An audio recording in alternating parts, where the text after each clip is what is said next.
आज की जो कहानी मैं आप लोग को सुनाने जा रहा हूँ, शायद ये कहानी सुनने के बाद इस पर कोई फिल्म बन जाए, इस पर कोई वेब सीरीज बन जाए, क्योंकि इस सच्ची कहानी में दिमाग भी है, आइडिया भी है और कत्ल भी है। कैसे एक प्रेमिका ने अपने प्रेमी को अपनी आप बीती सुनाई और प्रेमी 7 कत्ल करने को तैयार हो गया, लेकिन लास्ट में पता चला 7 नहीं, प्रेमी ने एक और नाम उसमें जोड़ दिया था। तो चलिए पूरी कहानी को बताएंगे इस वीडियो के माध्यम से। एक प्रेमिका के लिए कैसे एक प्रेमी ने सीरियल किलर का रूप ले लिया। तो नमस्ते, आदाब, सत श्री अकाल। आज की जो मैं सच्ची घटना आप लोग को सुनाने जा रहा हूँ, ये घटना कहानी कर्नाटका के मैसूर जिले की कहानी है। कर्नाटका मैसूर 8 जून 2022 की ये बात है। एक राहगीर रास्ता पकड़ के जा रहा होता है, वहीं पे एक नदी पड़ती है। अचानक उसकी नज़र पड़ती है कुछ नदी के साइड में पड़ा हुआ है, लेकिन जब पास जाके वो देखता है तो चीखने और चिल्लाने लगता है और वहाँ से डर के वो भाग जाता है। और भागने के बाद तुरंत वहाँ से पुलिस को फ़ोन करता है। अब पुलिस आती है और पुलिस आने के बाद जब पास में जाती है और कुछ लोग भी होते हैं, तब जब पास में जाकर देखते हैं तो एक आधा कटी लाश मिलती है, यानी कि उसका कमर का ऊपर का हिस्सा नहीं रहता है, कमर का नीचे का रहता है। अभी कुछ घंटे हुए रहते हैं तो वहाँ से 30 किलोमीटर दूर एक और आधी कटी हुई लाश मिलती है। अब पुलिस को यकीन हो जाता है कि शायद इसका आधा हिस्सा वहाँ पे पड़ा होगा। अब यहाँ की पुलिस वहाँ पे जाती है, लेकिन वहाँ पे जाने के बाद ये भी पुलिस चौंक जाती है, क्योंकि वहाँ पे भी जब देखते हैं तो उसका भी सर का हिस्सा नहीं होता है, कमर का नीचे का हिस्सा होता है, कमर का ऊपर का नहीं रहता है। लेकिन ये तो पता चल गया रहता है वो लाश के टुकड़े को देखकर कि ये किसी महिला की है, बनावट से और कपड़े से, क्योंकि कपड़ा जो भी रहता है उसके साथ में रहता है। अब पुलिस के लिए पहेली बन जाता है इसको सुलझाने के लिए, और पूरे कर्नाटका मैसूर में हर जगह ये कहानी चर्चा में आने लगती है कि आखिर में ये महिलाएं कौन है और किसने इतनी बेरहमी से इनका कत्ल किया है। अब जो वहाँ के आईजी होते हैं, आईजी लगभग 9 टीम बनाते हैं और 45 अफसर पुलिस वाले उस 9 टीम में ज्वाइन होते हैं, और 9 टीम अलग अलग इस केस पे काम करने लगती है। और वहाँ के जो आईजी साहब होते हैं वो बोलते हैं सबसे पहले ये पता लगाओ ये दोनों महिलाएं कौन है, कहाँ से आई हैं, इनका नाम क्या है और क्यों इनका कत्ल हुआ है, कातिल कहाँ है। अब 9 टीम हर जिले में कर्नाटका के निकल जाती है और पूछताछ करने लगती है। लेकिन सबसे पहले वहाँ के जो कप्तान होते हैं जहाँ पे लाश मिला रहता है, और आईजी साहब लोग बोलते हैं कि पता लगाओ 1 महीने में या 1 साल में या 6 महीने में कितनी गुमशुदगी का रिपोर्ट है। लगभग पूरे कर्नाटका में 1000 गुमशुदगी का रिपोर्ट आता है। लेकिन जब पुलिस हर जगह जाके पूछताछ करती है और लोगों के घर पर जाती है तो लगभग इस केस को भी 1-1.5 महीना हो गया रहता है। अब कई तो उसमें से लाश मिलने के बाद गायब रहती हैं, कई लोग पहले से गायब रहती हैं, तो पुलिस उसमें से छांटती रहती है। और फॉरेंसिक टीम वाले लाश का जब जाता है डॉक्टर लोग के पास, तो लोग अंदाज़ा लगा के बताते हैं लगभग दोनों लाशों का उम्र 25 से 35 साल के बीच में होगा। अब पुलिस इसमें ज़्यादा माहिर, इसमें ज़्यादा खोजने में लगी रहती है कि 25 साल की लड़कियों से लेकर 35 साल की महिलाओं को ज़्यादा खोजना है। अगर उससे ज़्यादा किसी का उम्र है तो वो लोग ये नहीं हो सकती है। अब 1000 में से नीचे आते आते अब कुछ दर्जन बच जाते हैं जो 25 से 35 साल की रहती हैं और गुमशुदगी का जिसका रिपोर्ट रहता है। दिन पे दिन बीत रहा होता है और पुलिस को कुछ भी हाथ सुराग नहीं लग रहा होता है। लास्ट में एक पुलिस वाला एक गांव में जाता है, और गांव में जाने के बाद जब वहां पे पूछताछ करता है, क्योंकि गुमशुदगी का जितना भी रिपोर्ट पूरे कर्नाटका में लिखवाया गया रहता है सबका लिस्ट रहता है, तो लिस्ट लेके जाता है और पूछताछ करता है तो पता चलता है, घर वाले बताते हैं कि ये गुमशुदगी का रिपोर्ट 1 जून मतलब 8 जून को लाशें मिली रहती है और 1 सप्ताह का ये मामला दर्ज हुआ रहता है गुमशुदगी का। तो पुलिस को तो पहले शक हो जाता है कि हो ना हो यही महिला हो। फिर महिला का फोटो मिलता है घर में से, और जो कपड़े महिला पहनी रहती है फोटो में जो दिख रहा होता है वही कपड़े वहाँ पे भी मिले रहते हैं। अब पुलिस को यकीन हो जाता है कि हाँ यही महिला है, और महिला के मिलने के बाद उसके घर वालों से मोबाइल भी महिला का घर पे ही रहता है, मोबाइल से लेकर अब पुलिस उसका कॉल हिस्ट्री, कॉल लोकेशन, कहाँ कहाँ पे बात हुआ है चेक करने लगती है। जितने भी नंबर पे बात हुआ रहता है पुलिस अपने तरीके से बात करती है। और इधर जो आईजी साहब रहते हैं वो लगभग 10,000 पोस्टर पुलिस अपनी तरफ से छपवा के पूरे कर्नाटका में और आजू बाजू के जो स्टेट होता है वहाँ पे भी लगवा दिए रहते हैं। किसी के घर के कोई आदमी अगर गायब हुआ है और ऐसे ऐसे हम लोग को एक लाश मिली है तो आके वो पुलिस से संपर्क कर सकते हैं। लेकिन जब यहाँ पे पुलिस इस महिला के घर पे पूरा जांच पड़ताल करता है तो पुलिस को यकीन हो जाता है, और यकीन होने के बाद जब मोबाइल का लोकेशन पता चलता है तो जहाँ पे लाश मिली रहती है वहीं क्या दिखा रहा होता है। फिर उसमें कई नंबर आते हैं, पुलिस वाले उन नंबर से भी बात करते हैं, और बात करने के बाद लास्ट में 2-3 नंबर ऐसे बचते हैं जो सस्पेक्ट होते हैं, जिन पर पुलिस को ज़्यादा मतलब यकीन रहता है कि शायद यही लोग होंगे कातिल और कोई ना कोई वजह होगा।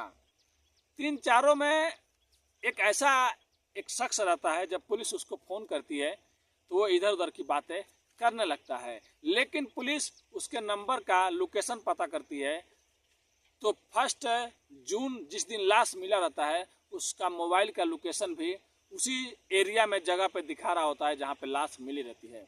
अब पुलिस को यकीन हो जाता है हो ना हो कातिल यही है, और इसका मोबाइल नंबर और ये इधर उधर की बातें भी कर रहा है।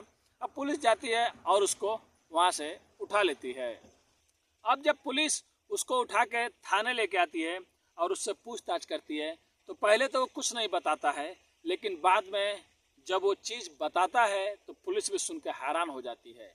मैं पहले ही आपको बताया था कि ये एक ऐसी कहानी है जिस पे कोई वेब सीरीज़ भी बन सकती है, कोई फिल्म भी बन सकती है, क्योंकि इसमें साजिश था, आइडिया थे, कत्ल थे और एक प्यार था, मतलब प्यार की वजह से सब हुआ था। तो चलिए पूरी कहानी को एक कातिल की जुबानी आप लोगों को बताते हैं। जब उस आदमी से पूछा जाता है कि ये बताओ तुमने ये किया है, तब वो जो बात बोलता है तो पुलिस अक्की बक्की रह जाती है। वो बताता है कि साहब मैं बेंगलोर में काम करता हूँ, और वो एक कंपनी में काम करता था और हमेशा वो रेड लाइट एरिया में जाया करता था, और रेड लाइट एरिया में ही एक लड़की से उसको प्यार हो जाता है, और प्यार होने के बाद अक्सर वो उससे मिलने जाया करता था, और इतना प्यार बढ़ जाता है कि वो उसके बगैर रहना ही नहीं चाहता था। एक दिन उसने सोचा कि क्यों नहीं मैं उससे शादी कर लूं, लेकिन उससे पहले उस लड़की से पूछा कि ये बताओ तुम्हारे घर में भी कोई है जो मतलब ये सब काम पहले करती थी।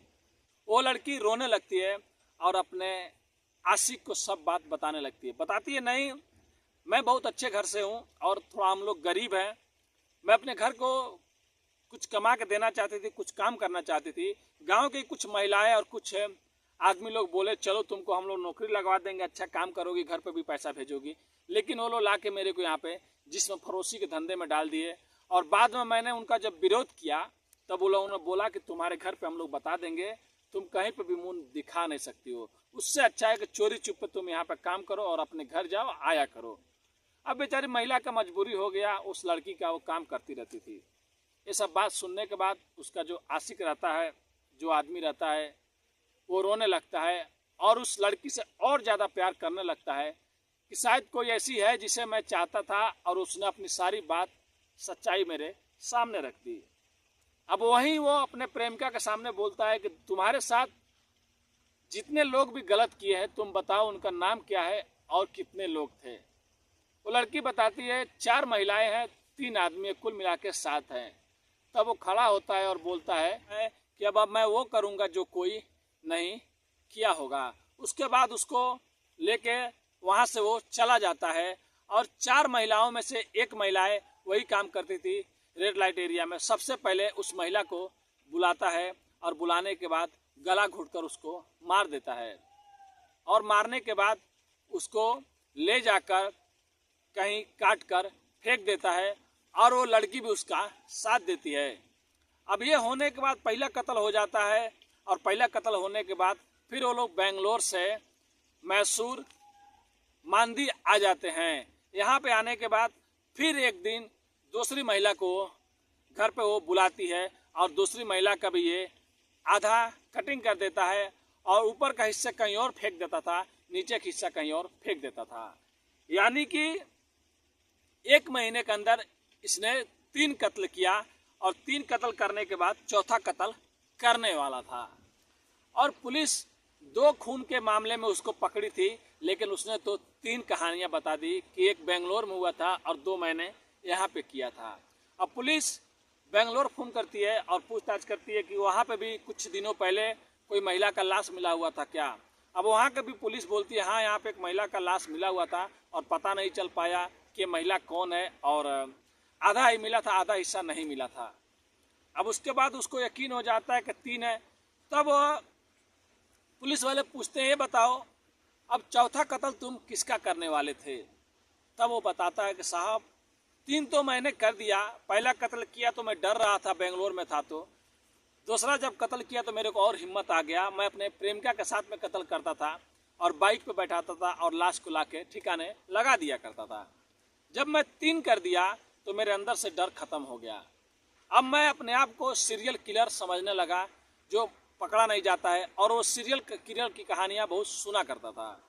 अब वो सोच रहा था कि मैं सबको 7 लोगों को तो मार दूंगा, उनका कत्ल कर दूंगा, अगर ज़िंदगी में मैं कभी पकड़ा जाऊंगा तो अपनी प्रेमिका की वजह से पकड़ा जाऊंगा, क्योंकि ये जो लोग भी जिनका कत्ल हो रहा है कहीं ना कहीं मेरे प्रेमिका से इनका कनेक्ट है। कभी पुलिस इनके पास भी आ गई तो ये मेरा नाम बता देगी और मैं पकड़ा जाऊंगा। मैंने सोच के रखा था साहब 3 कत्ल कर दिया हूँ, चौथा कत्ल अपने प्रेमिका के करूँगा, उसके बाद उन सब का कत्ल करूँगा। उसके बाद मेरा राजदार कोई भी नहीं रहेगा, मैं खुद मालिक रहूँगा और मेरे सिवा मेरे बारे में कोई नहीं जानेगा। अब ये पुलिस सब बात सुनती है, और सुनने के बाद जब ये मामला बाहर आता है तो हैरान कर देता है जो भी ये कहानी सुनता है कि कैसे एक प्रेमिका ने एक कहानी सुनाई और प्रेमी ने 7 लिस्ट बना लिया, लेकिन अलग से प्रेमी ने एक नाम अपने प्रेमिका को उसमें जोड़ दिया कि मेरे को 7 नहीं 8 कत्ल करना है, और प्रेमिका को भी मालूम नहीं। तो शायद पकड़े जाने से 1 दिन 2 दिन बाद वो अपने प्रेमिका का भी कत्ल कर देता, और उसी तरह से उसका भी कत्ल करके आधा इधर फेंक देता, आधा कहीं और लाके फेंक देता, तो बाकायदा उसकी जान बच जाती है, और वो जो 3-4 और भी बच्चे रहते हैं उनका भी जान बच जाता है। और उसके बाद जो भी धाराएं लगती है उसके ऊपर लग जाती है, और जो उसकी प्रेमिका रहती है वो भी इसमें भागीदारी रहती है, क्योंकि मर्डर में साथ देना, फिर लाश को छुपाना और एक आदमी को उस्काना, ये सब भी जुर्म है। तो इन दोनों पर धाराएं लगती है, और ये दोनों अभी जेल में हैं। तो आज की कहानी यही थी दोस्तों। कहानी सुनाने का उद्देश्य किसी का भी दिल दुखाना नहीं है, बस लोगों को सचेत करना अपनी कहानियों के माध्यम से। अगर बोलने में कुछ गलती हो जाए तो अपने भाई को छोटा भाई समझ के माफ़ कर दीजिएगा। और मैं आपको शुरू में ही बोला हूँ कि कहानी ऐसी थी जिसमें साजिश थी, आइडिया थे, कत्ल थे, प्यार भी था। यहाँ पे किसी को क्या मिला? अगर वही आदमी अपने अगर उस लड़की से प्यार करता तो उसको वहाँ से निकाल कर शादी कर लेता तो ये सब होता ही नहीं, जेल भी नहीं जाना पड़ता, कत्ल भी नहीं होते, और शायद सब कोई खुशहाल होता है। या पुलिस को भी जाके वो लोग बता सकते हैं, अगर घर वालों को नहीं बता सकते थे तो वो लड़का उस लड़की को चाहता तो पुलिस स्टेशन लेके जाता, बताता कि ये इस लड़की के साथ में धोखा हुआ है। तो पुलिस कानून है, वो लोग अपने तरीके से सब देख लेते, लेकिन ये लोग गलत रास्ता इख्तियार किया, उसके बाद इन लोग का भी हाल वही हुआ। तो कहानी में आप लोग बने रहिए। अगर आप हमारे चैनल पर नए हैं तो चैनल को सब्सक्राइब, लाइक, शेयर करना मत भूलिए। आपका भाई बहुत मेहनत करता है, कंपनी की आवाज़ आप लोग को आवाज़ें सुनाई दे रही होगी, और 4-5 दिनों से लगभग मेरा काम भी होता रहता था। रात को 12 बजे 10 बजे टाइम मिलता था तो मैं वीडियो बना नहीं सकता था। आज सुबह से ही मैंने 2 कहानियाँ लिखी थी, आप लोग को दोनों कहानियाँ मैं वीडियो बना चुका हूँ, तो बहुत जल्द आप लोगों को कहानियाँ सुनने को मिलेगा। तो प्लीज़ आप लोग से रिक्वेस्ट करता हूँ, चैनल पर नए हैं तो चैनल को सब्सक्राइब, लाइक, शेयर, कमेंट करना मत भूलिए। धन्यवाद।